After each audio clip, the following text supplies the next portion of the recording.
Welcome to the Edge of NFT, the podcast that brings you the top 1% of Web3 today and what will stand the test of time. We explore the nuts and bolts of the business side and also the human element of how Web3 is changing the way we interact with the things we love.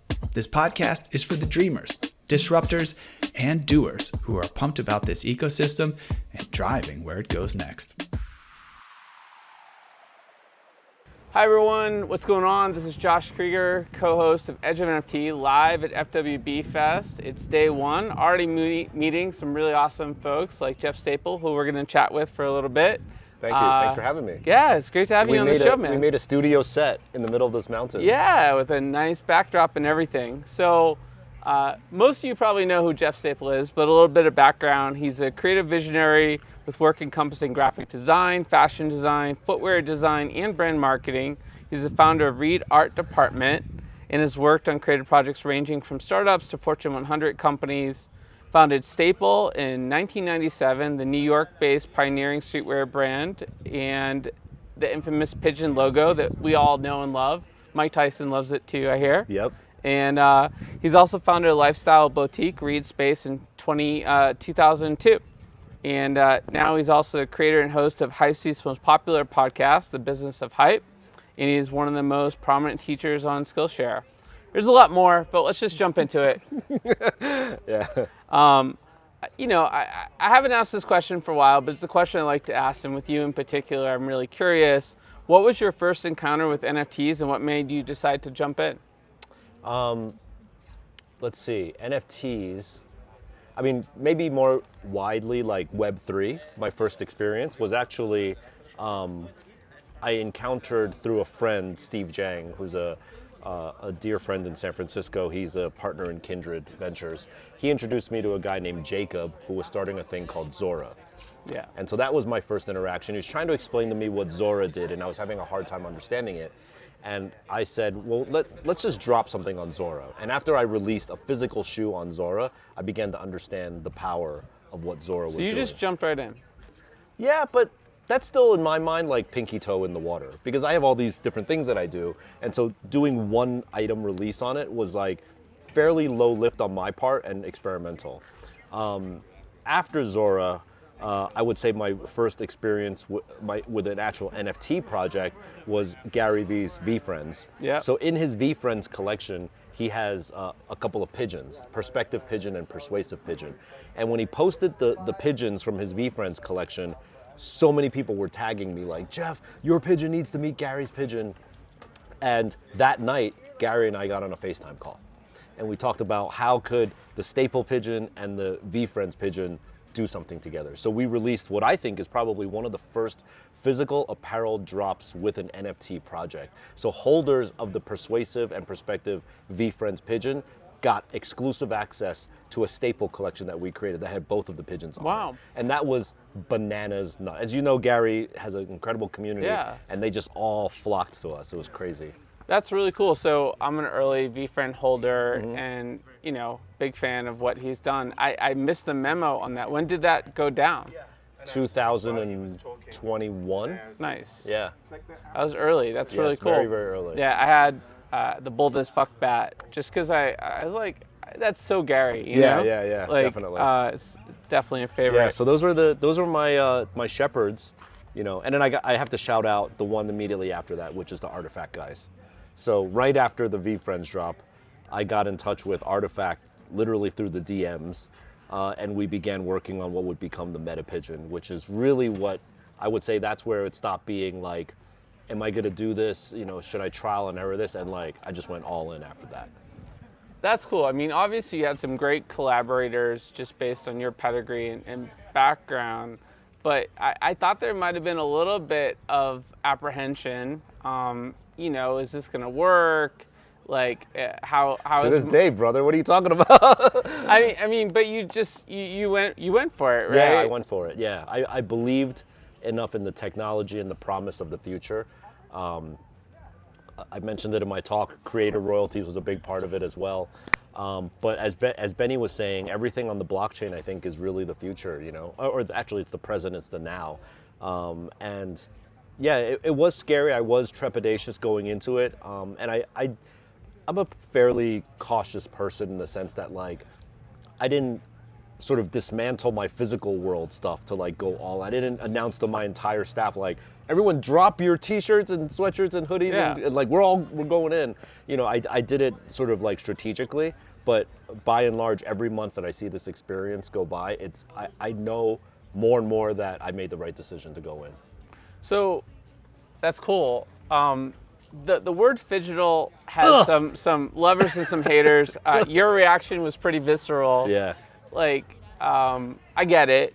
What do we call this? What do you call this world of mixing physical merchandise and digital collectibles? I'm down to keep them separate, to be honest. I don't like to say NFTs. I'm trying to train myself to not say that, because when you say NFTs to certain people, you get, to me, two reactions outside of people that love NFTs. It's either like, don't know what it is, I don't get it, or like, that's a scam, right? So I'm trying to reverse out of saying that and really more so calling it digital goods and physical goods. I don't need to necessarily like link them together with a word like with the word, phygital, because I think I know what I'm seeing is that we're going to do projects that are digital only. There is no physical component to it. We're obviously going to continue to do physical only things.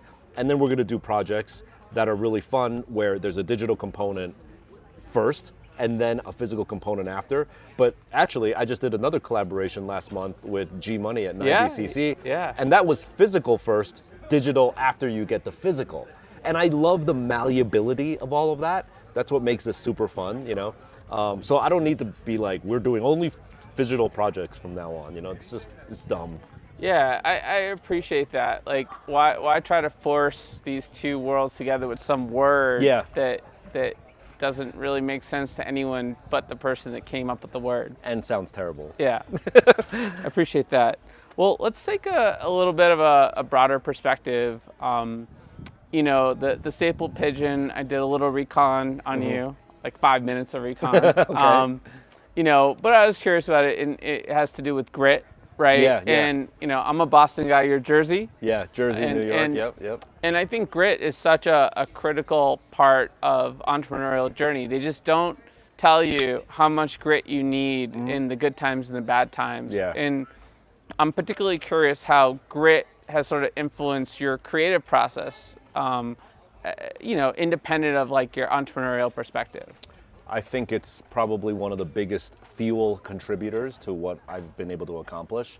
I think that sometimes I wish that I came from a family that had more money or more access, and I wish my mom and dad made smarter investments when they were growing up, and it would have been easier for me.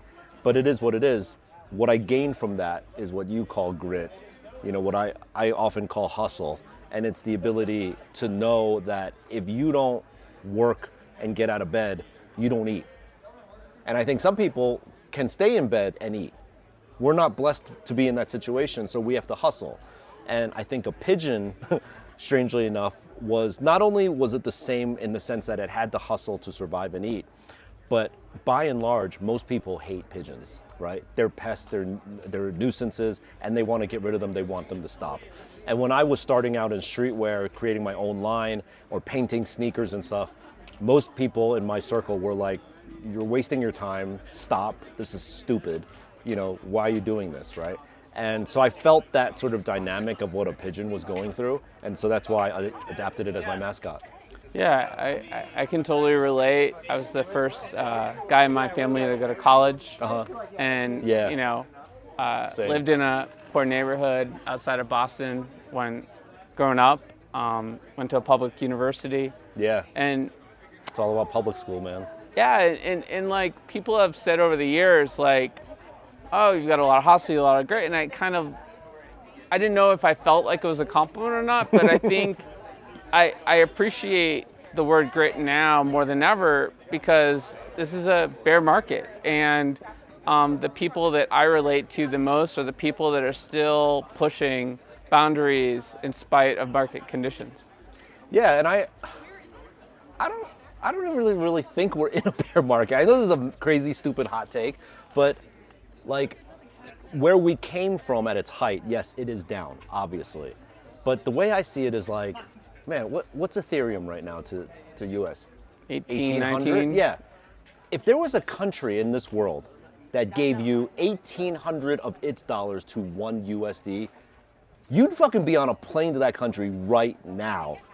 You know what I mean? And like the things that you can consume in that country. So when I see Ethereum or Bitcoin, like, Bitcoin's hanging out at 30 for a long time right now. And like it was not at 30 in the previous bear market. It was at like 3 or 5 or 6. And think about it. We came from an era for the last 2.5, 3 years where no one went outside.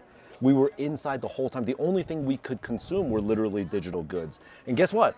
Your fucking restaurant opened back up. You're gonna wanna go out and eat. You're gonna wanna go take a road trip. You're gonna wanna go on vacation. So now all of that time and energy that you spent consuming and learning about digital goods is now being diversified and spread back out into the real world. This is not a collapse. This is a normalization of what it would have been if we didn't have COVID. That's my theory. I could be fucking totally off base and wrong, but that's what I see. You know, that like, if COVID didn't happen, we would be right here and it would have grew gradually to this point. I appreciate the take. It's a really, I have not heard that perspective, but it makes a lot of sense. I'm gonna process that. Yes, please process it. And think about the currency thing. Like, man, if the yen offered me 1,800 to 1, I'd be in Japan, like living there eating great fucking sushi right now. I'm going over to Korea and Singapore soon. Korea Blockchain Week, maybe. Oh, nice. Heading over there too. Oh yeah. End of the year, right? Yeah. Yeah. No, it's in September. Yeah. Cool. Yeah, cool. So let's talk a little bit about sort of Stapleverse. You started in 1997, a long time ago. Well, not Staple the brand. Stapleverse I started 2 years ago. 2 years ago. Fair enough. Staple's the brand. Stapleverse is our NFT digital. But even 2 years is a long time ago, relatively speaking, in Web3 years, right? So how has sort of your vision of Stapleverse evolved over that time based on what you've seen and what you personally have done in the space? Yeah, great question. I think I always try to like push the envelope and innovate, and when I see everybody making a left, I try to make a right. You know, I try to zig when everyone else zags. And I think maybe one of the things that like I over-indexed on was a need to like push the envelope and innovate, where if I had just dropped a 10K pigeon project at the height of the market, I probably would have like made a shit ton of money. But instead I tried to like do innovative and different things. We did like a burn toss mechanic. We had different tribes and storylines in Stapleverse. Now we're doing it again, frankly, with doing this ERC 6551. We're the first project to ever embody that. We're the first project to have token bound accounts. And what I've learned is like, it could have cool technology, but the way you market it and storytell it needs to be dumb simple. One analogy that I always think about that I tell my team is, even though the iPhone has like all this crazy new tech and like all this built-in ability, when you look at a billboard for Apple, it says yellow. Like, we dropped a new color, even though they did all this crazy R&D built in. All they talk about is yellow, right? And then, but yellow, or the color, or the thing, is the low-hanging fruit to get you into the community. After that, you start watching YouTube videos of like, did you know if you triple tap the Apple logo on the back, you can activate it to do certain things? Like, I didn't know that. You start going into the wormhole, right? And so what I've learned is with Stapleverse and our new project, SAPIENZ, is that we have to make it desirable to people who don't have a wallet, don't currently have an NFT. It's just something that is really cool that they want to be a part of. Then once they're in, they can learn about token-bound accounts, ERC 6551, and all the goodness, you know. Yeah. But we gotta put a cherry on top of that cake before they get in. Makes sense. Yeah. Yeah, you got to spark the curiosity. Yeah, exactly. It's marketing 101. So, speaking of lessons learned, you've done so many different collaborations with Web 2 and Web 3 brands. Yeah. And I remember you talking a little bit about this at IRL Alpha in Venice, my hood. Yeah, that was fun. That was a good night. Yeah. A lot of good conversations, good people. And, you know, I didn't ask you, but I wanted to ask you, you know, when you're working with so many different people, there's always this like potential collision with authenticity and what authentic means to you. And I'm curious if you've ever gone down a path with a brand or a collab that just didn't feel right and you had to hit the brakes, and like what that was like for you. No, it hasn't happened, and I can tell you why. Because my early stage vetting process is quite long and drawn out and deep. I know other friends that sort of shoot first, then ask questions later. And what I mean by that is they're like, yeah, let's do a collab, let's do it, let's get in there and start doing it. And then 6 months in, they're like, wow, you're like an asshole. Like I don't want to work with you. Let's back out of this contract. Instead, I spend the 6 months having coffees and lunches with you to see if we can vibe. Then it's like, you know what, bro? We should do a collaboration. And I have friends that are like, Jeff, man, I've known you for years and we haven't worked on something together.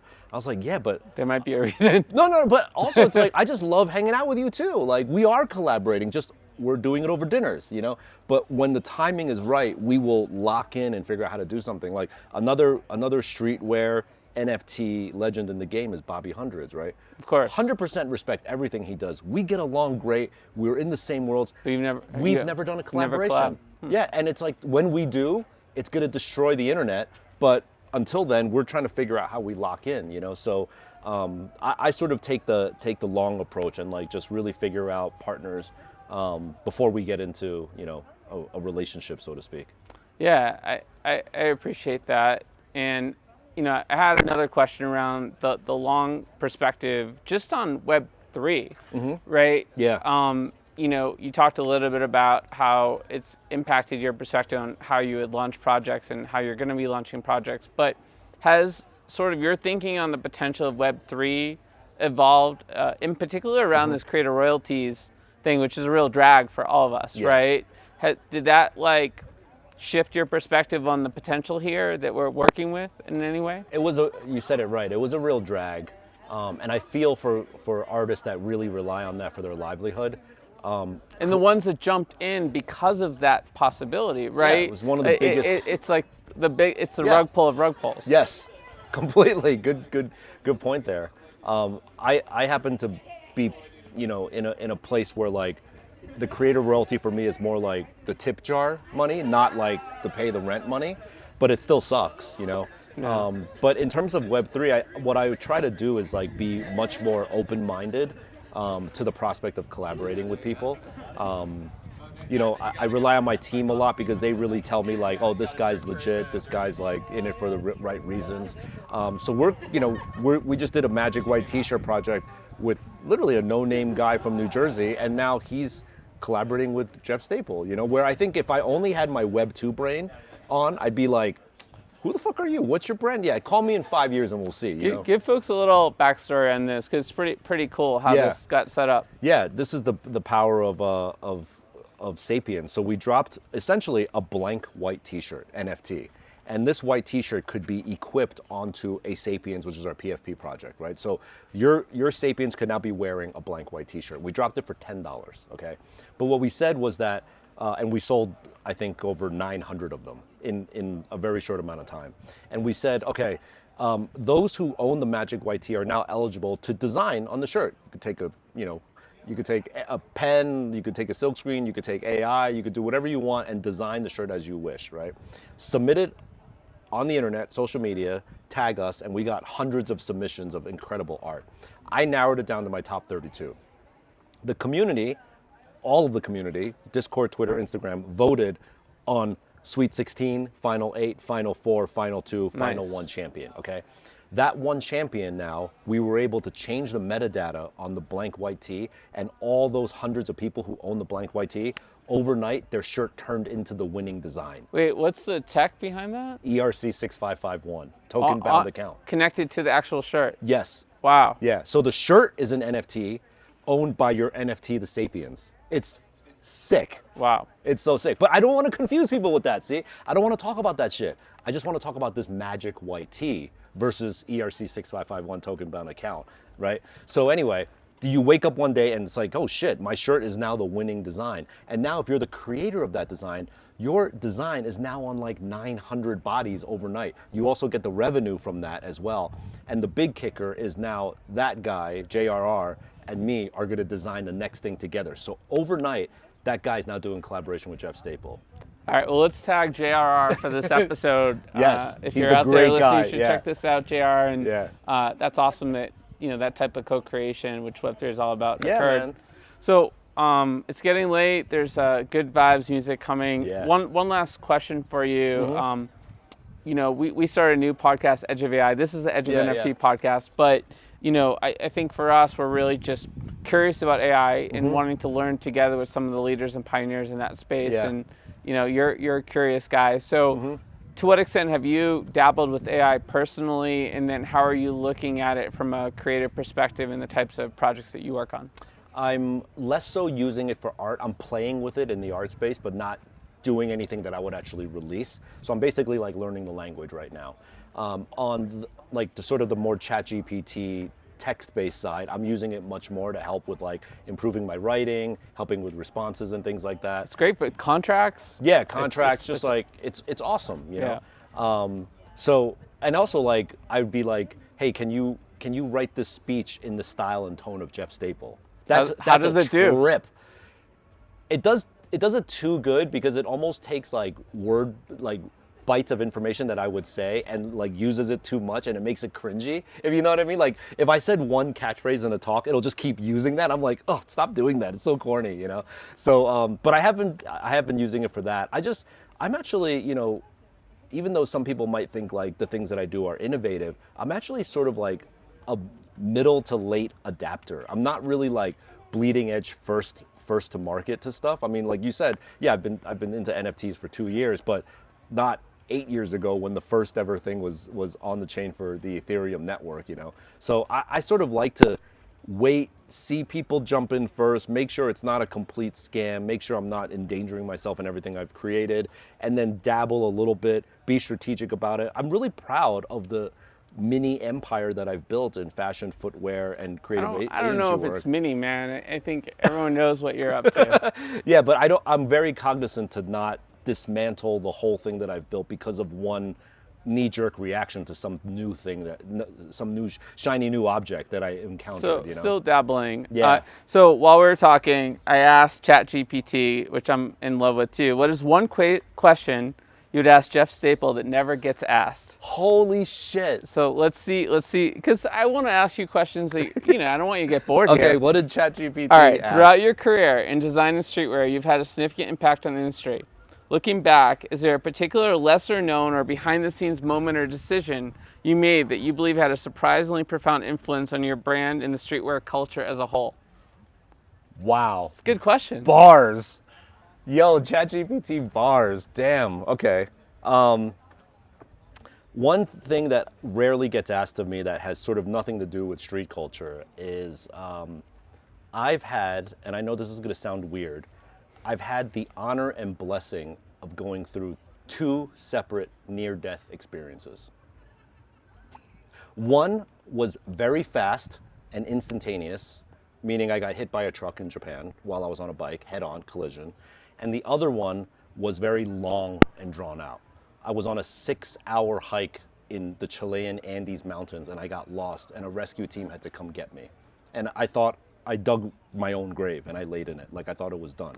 So I was able to experience what it feels like to have a drawn out sort of like mindful understanding of the end of your life and then a flash before your eyes moment, end of your life. And I say I feel blessed about that because I think, particularly with the mentality of Web3 and the speed and like sort of lack of patience and when utility and stuff, I think people lose perspective of what really matters.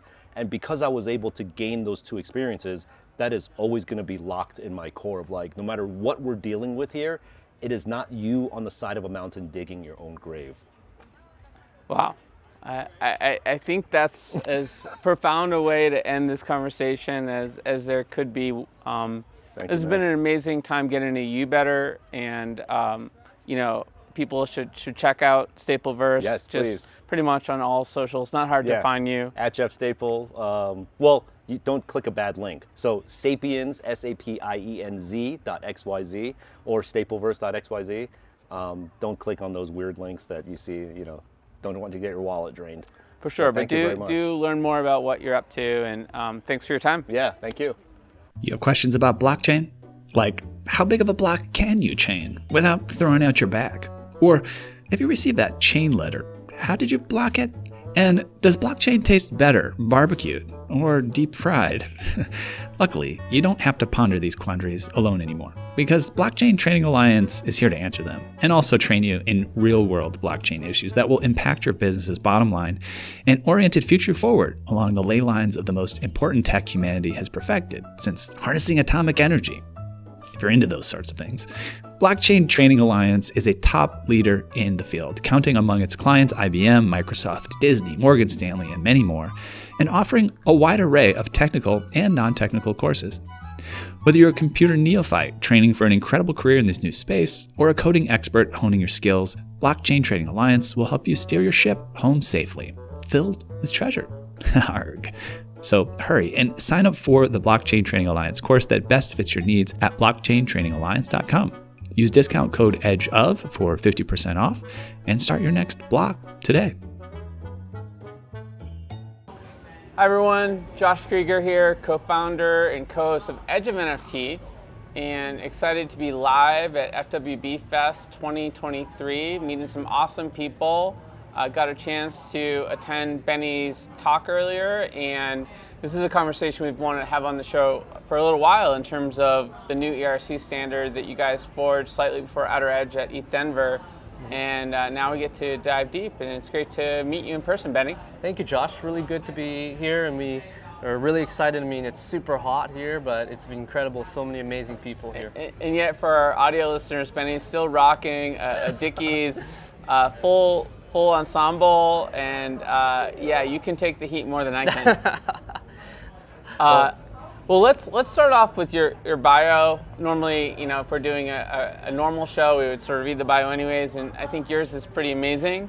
Benny is a founding team member of CryptoKitties, the first NFT project to launch on Ethereum in 2017. Everyone should know what CryptoKitties is at this point.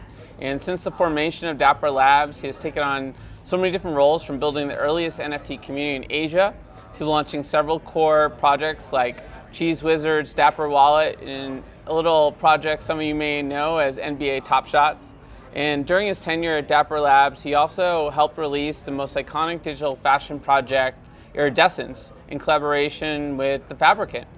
Benny's also made several angel investments into Web3 music, fashion, gaming, design studios, and since leaving Dapper in 2021, Benny co-founded Future Primitive with Steve Giang, a protocol company for token-bound accounts. You've been busy, man. It's been a busy 6 years, and it's flew by. I mean, I still remember as if it was yesterday, we were crammed into the office, like launching CryptoKitties and getting it ready for ETH Waterloo. That's where we launched it. But yeah, it's incredibly to see the span of NFTs grow from a little small place, a small city of Vancouver, and now it's a global, and you know, the NFT medium is representing digital objects in all forms, in very interesting ways. We're here talking about on-chain media and talking about NPCs, and so it's incredible to see the expansion. Absolutely, and I kind of feel like we're kindred spirits in some way. A story I haven't shared with you yet is that one of our Outer Edge LA co-founders, Zach Sekar, has been doing meetups around tech in LA for a long time, and that's actually how we met back in sort of my first days in LA. And he did a very casual meetup with one of the co-founders of CryptoKitties, Mac, after you guys launched and broke Web3 temporarily. And yeah, I guess you and Mac go back and have your worlds have intersected in a lot of different ways, right? Yes, yeah. Mac, shout out to Mac. He's amazing. He was the one who brought me into Axiom Zen.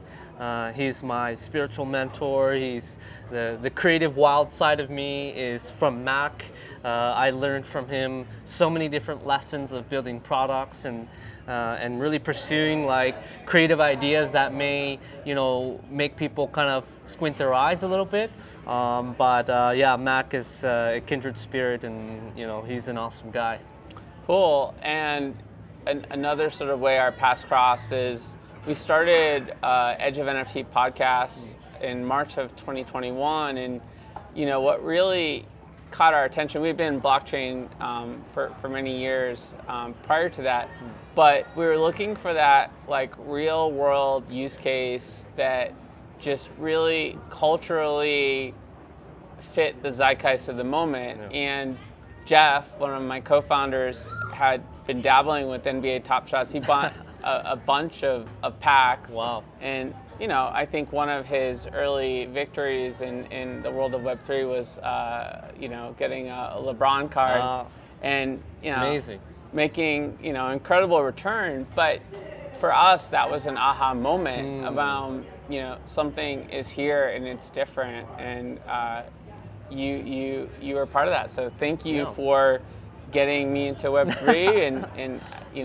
it's been a wild ride ever since. Well, I mean, thank you for taking the leap of faith and buying NBA Top Shot packs. I'm sure Dapper and the team and myself, we owe it to everyone here, who really believed in sports collectibles, believed in digital sports collectibles, that they had a life beyond just highlight reels on IG, that they were worth collecting, and that it was exciting to collect these moments. So I think part of building that product was to onboard new folks, to show people around the world that, even though we started with a really tiny project like CryptoKitties, and that may not have been to the taste of everybody, that at least for NBA Top Shot, the focus of a broader mainstream audience would be another way for people to engage with NFTs. So, Absolutely. So when you look at sort of where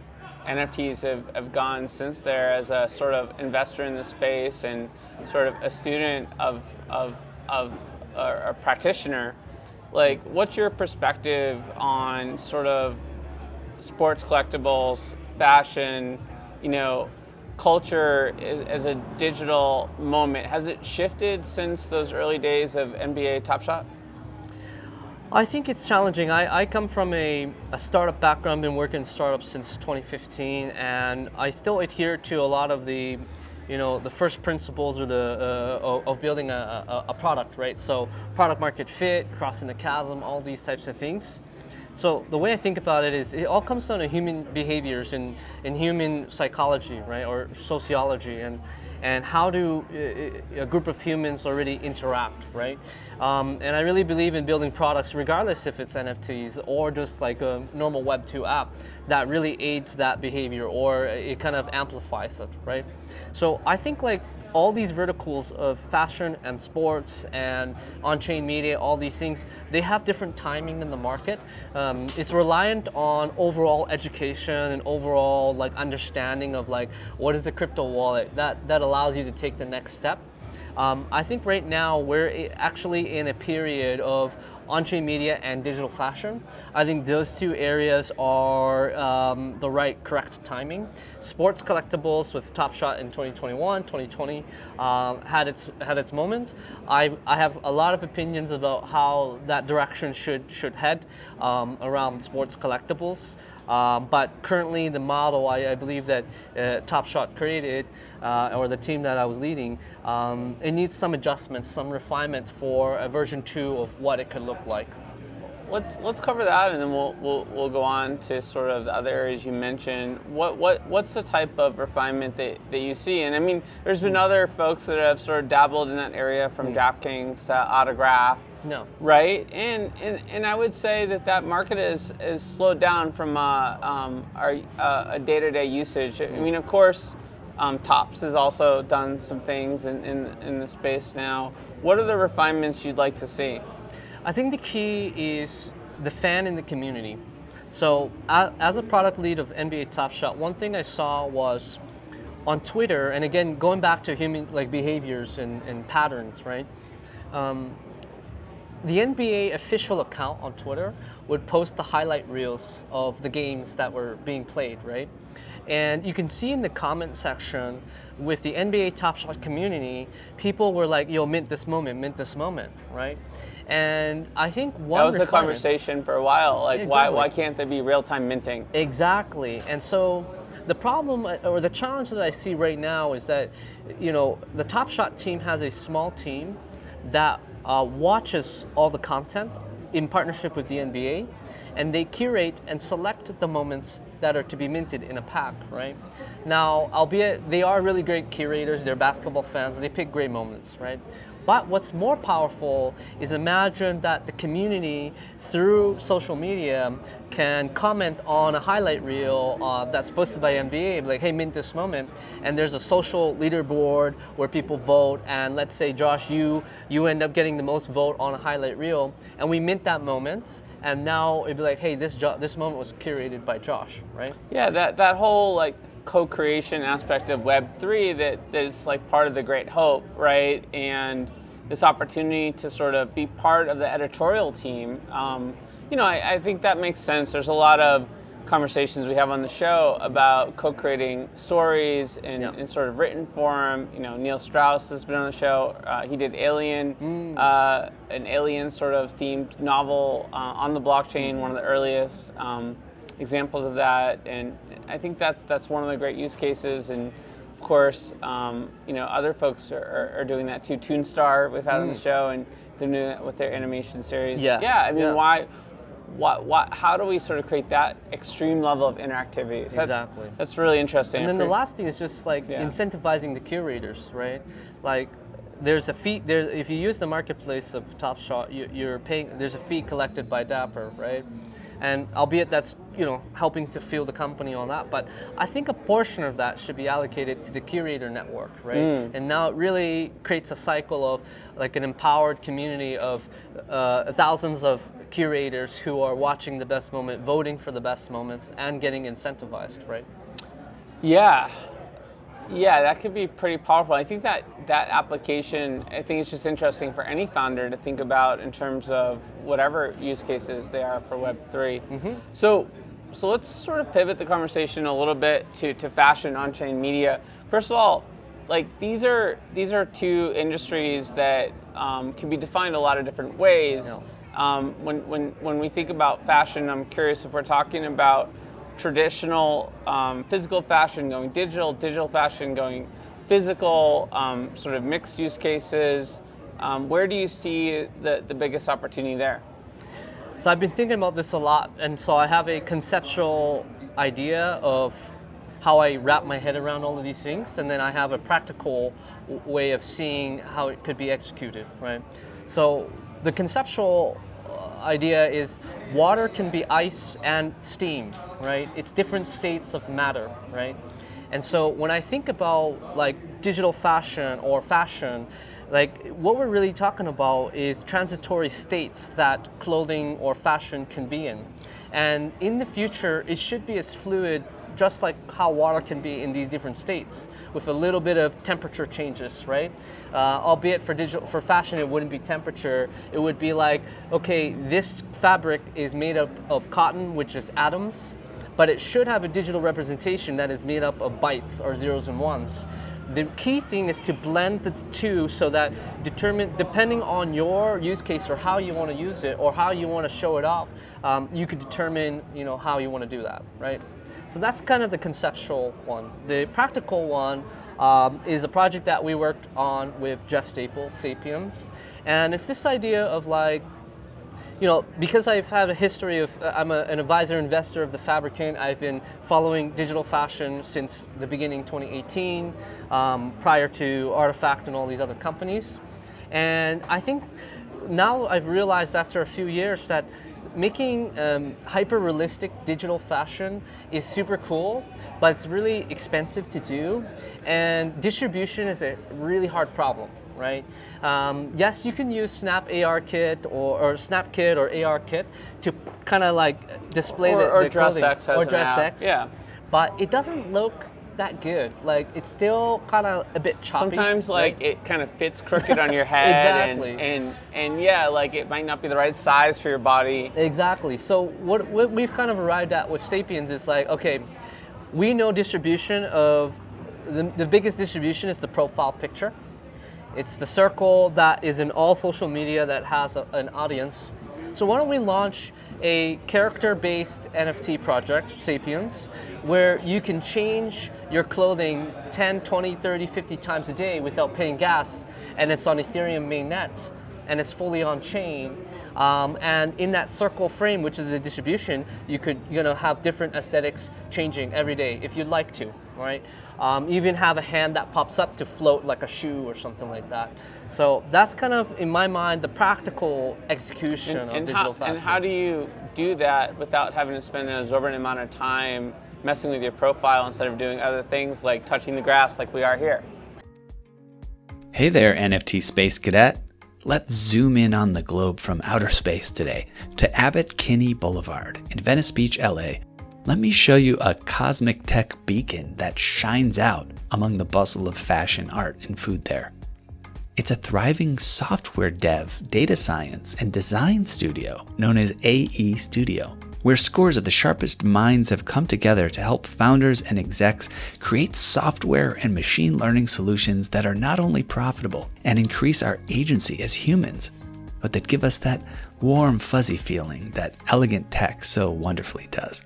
AE's breadth of talent allows them to build anything from instillvideo.com, it's a health, fitness, and wellness app that makes your chakras tingle, to award-winning brain-computer interface solutions that could quite literally bend our minds.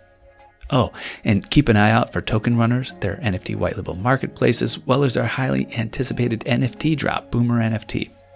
Now, for all you degens who strive to shed the cummerbund and pearls, comes a jaw-dropping, awe-inspiring partnership, not seen since the heyday of Shaq and Kobe. It's called Edge of AE Studio, and you can find out all about it at edgeofae.com. That's right, this full-service, soup-to-nuts, end-to-end, whole enchilada NFT service can help you, yes you Randy, launch your NFT project. Edge of NFT and AE Studio have come together like Voltron to get your project in gear so you can hightail it straight to the moon, stardom, and maybe even your own private yacht. Go to edgeofae.com to find out more. That's edgeofae.com. Actual results may vary depending on moon landing location, domain of stardom, scale and model of yacht, as well as whether scale model of yacht or actual yacht. Yeah, so the thing that's powering it is a new standard, Ethereum standard. It's not a token standard. That's usually what people get confused with. So it's ERC 6551, also known as token-bound accounts. And so this was a discovery that we made about 8 or 9 months ago when we were at a hackathon at ETH San Francisco. And we were like, Sapiens, we know we wanted to do this, character-based NFT project. And we were just like stuck, right? We're like, how do we do this? We looked at Artifact, we looked at Doodles, we looked at all these other projects. And like Artifact, you had to pay gas every time to equip the vial. We didn't want to go L2 or another blockchain. We think a lot of the value accrual should be on mainnet. And so the light bulb moment we had was like, what if every NFT or every Sapiens had its own smart contract account or wallet? And if it had its own account, then it could own the NFTs, like the clothing items. And so once it owns these items inside of its account, when you equip these clothing, all we have to do is just signing a message that's not you don't have to pay gas to prove that the character or the Sapiens owns the clothing. And then you could equip it right away, and you can reflect it on other social medias. And so that's kind of the whole process of how we came to this new standard through trying to build a project that is focused on digital fashion. Yeah, so that happened at ETH Denver, right, in February of this year, 2023. That's really exciting. I guess one question immediately pops up for me is the security component of this relative to currently having to connect your wallet. This would seem like it might be a little bit more secure and safer for the consumer. Is that accurate? So there's a few things. One is you still need a wallet to own the NFT. That wallet can be any wallet you want. It could be a MetaMask, Rainbow Wallet, it could be a Ledger, it could be a Gnosis Safe. It still needs to own an NFT. But the difference now is that the NFT has its own wallet, right? So it's kind of like an inception thing going on. You, in fact, could have an NFT that owns an NFT that owns an NFT that owns an NFT. You could have an NFT that owns $1 million of USDC or ETH. You could put any tokens inside of an NFT, right? And really that gives three new properties to every single NFT on Ethereum and EVM chains. One is asset ownership. So any NFT can own assets now or tokens. Number 2 is social identity. So you know how most dApps or OpenSea or Uniswap, you click connect wallet, Sure. and then you select MetaMask? Well, actually, you can actually connect as your NFT now. So you can imagine like, hey, I want to be my Azuki, I want to log in as my Azuki on OpenSea, or I want to log in as my Doodles on Uniswap. You can do that now using Wallet Connect. It works. I've done some trades using my NFT rather than my MetaMask. So that's the second one, is social identity. The third one is where it goes into AI, is action potential. Because you now have an NFT that has its own account, you can link it to an AI model, and then now you have something that we call a networked playable character, or NPC, that can perform on-chain actions on your behalf, right? So the future of NFTs right now, most of it sits in cold storage, right? You keep it there and then they don't really do anything, and you kind of wait. The only thing you can do is wait for the floor price to go up and down. Yeah, and right? I think that was some of my point earlier, is that I think when you have a really rare NFT that you prize, you're a little bit more protective about what you do with it, because you don't want it to get stolen, right? Correct. And so you can link it to an AI model and have it do things. The other thing that's really fascinating that goes into the security standpoint, there's a few things. So one is, because these are smart contract accounts or smart contracts, they're highly programmable. So in the future, there's something that we call extensions. And so you can actually turn on extensions for your NFT that give it additional utility, such as staking, wrapping, burning, all these types of things. Right now, one thing that we think about a lot is majority of the NFTs, I would say 98%, 99%, are what we call creator-controlled NFTs. That means you're reliant on the creator to launch new smart contracts or utility for you to have functionality, right? Now, if the creator decides to rug or run away, well, good luck, right? They still have access to the contracts, and they could modify it, and they could update the metadata, right? So creator-controlled NFTs has been for the last 6 years. We see a bigger movement towards owner-controlled NFTs, where you as an owner, you own, let's say, a Moonbird, right? You don't have to wait for proof to ship a staking thing, right? You could just go to the extension store and turn on a staking thing or a wrapping thing, and now your Moonbird has those abilities, right? So that's the really big difference of owner-controlled NFTs. Self-actualized traits. Exactly. People are excited about this back there, or they're having fun. Yeah. But that really is profound. So, what are some of the use cases that you're excited about that have been created so far outside of the SAPIENZ project, where you're directly involved? Like any let's put you in dad mode. You and the team and founding fathers. Like, are there any children that you see growing up that you're really excited about? Yeah, so there's 4 categories of use cases. Gaming is a big one, of course, and I count SAPIENZ kind of in that area because it's like a dress-up game. The other one's DAOs. The third one is like infrastructure, and then the fourth one is social. So for gaming, there's a lot of people like Fuel World, which Manifold's working on. It's from collaboration with Ferocious. Shout out to Richard. Exactly. Shout OG in the space. Also Vancouverite. And so Fuel World, Parallel, which is one of the top 20. They have something called Parallel Colony. That's super cool. And we have a few other people who are building like blockchain games.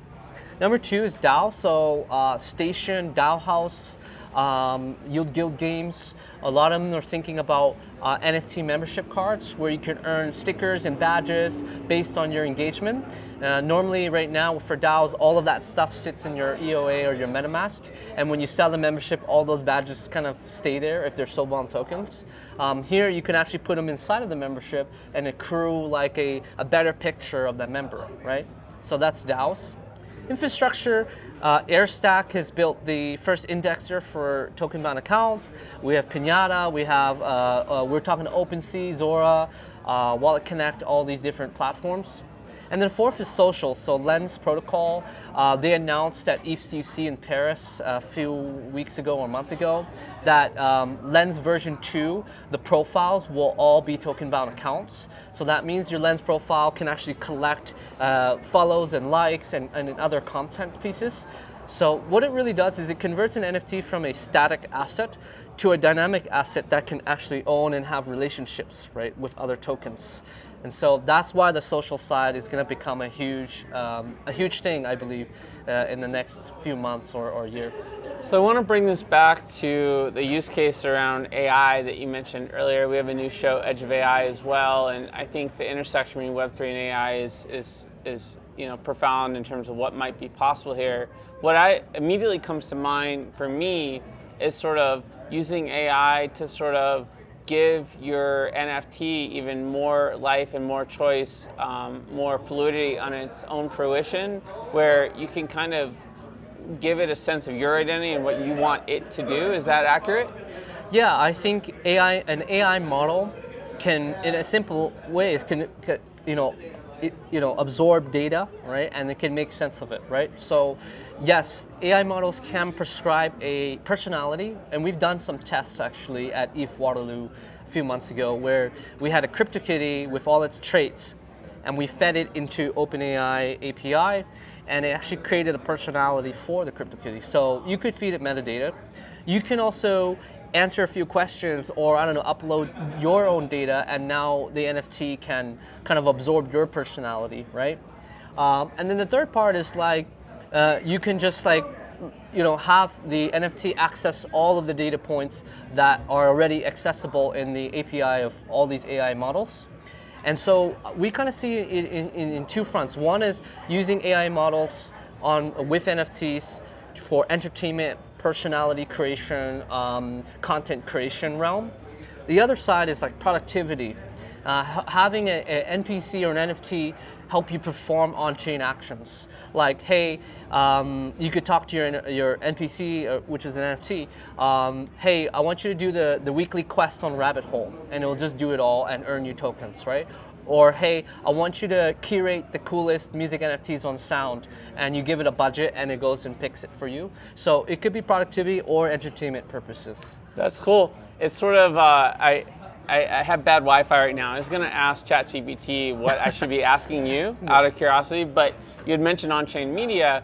I would love, my NPC to sort of help me curate guests and great questions for my guests so that we have interesting conversations. Mm-hmm. There might be something there. And maybe we can kind of just wrap up on the topic of on-chain media. What does that mean to you, and how does that fit into what we just discussed?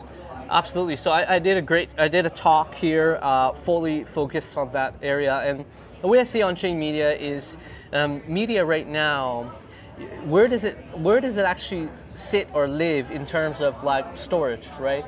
Is it with a private company, a social media company that has AWS servers, of which you're liable of it shutting down and that type of content disappearing, or which I call like more private industries of in relations to ownership of the content? Or on-chain media is using public infrastructure, right? Like Ethereum or other platforms that are on-chain, where the media will live on forever, right? Mm. So I think that's kind of the key thing is, beyond all the speculation, I don't really think on-chain media will have a lot of speculative value. Instead, it should have more like humanity value, that it'd be referential in 100 years. It's kind of like going to the library reading books. It'd be looking at on-chain media. Yeah, I appreciate that. I mean, I think a lot of folks today are trying to sort of understand history based on a limited amount of media information that's available. Mm-hmm. But what if all media was readily available and you can sort of really understand history and the stories from different perspectives? I recently just listened to a pretty cool BBC podcast about Putin, and it was told through the lens of 5 different journalists that had covered his life in different ways. Wow. And they sort of battled it out, and I could just think of this on-chain media AI battle for truth, and it would be really fascinating. So You've given me so much to think about. I'm glad. gonna have trouble sleeping tonight trying to like, really, integrate all these ideas. And I'd like to talk to you a little bit more about this at some point in the future and stay in touch. Where can folks follow what you're up to? Yeah, so Twitter at Benny Giang, Giang. And for Tokenbound, we have a Tokenbound Telegram for the working group. We have nearly 1,100 developers there from OpenSea, Zora, all the protocols, platforms. So the Telegram is just at Tokenbound. And so at Future Primitive is the protocol company. So on Twitter it's at Future Primitive. All right, thanks Benny so much. Thank you so much, Josh. The views and opinions expressed on Edge of NFT reflect solely those views and opinions of the show hosts and its guests. Please make sure to do your own research. Our show is not financial advice. You understand that you are using any and all information available on or through this podcast at your own risk. Whenever making financial decisions, we recommend doing your own research and talking to your accountant for financial advice. From time to time, we may feature sponsored content on the show for which we receive value, and we may share links for which we receive a commission if you make a purchase through one of those links. Refer to our website, www.edgeofnft.com, for our full disclaimer, terms and conditions, and privacy policy.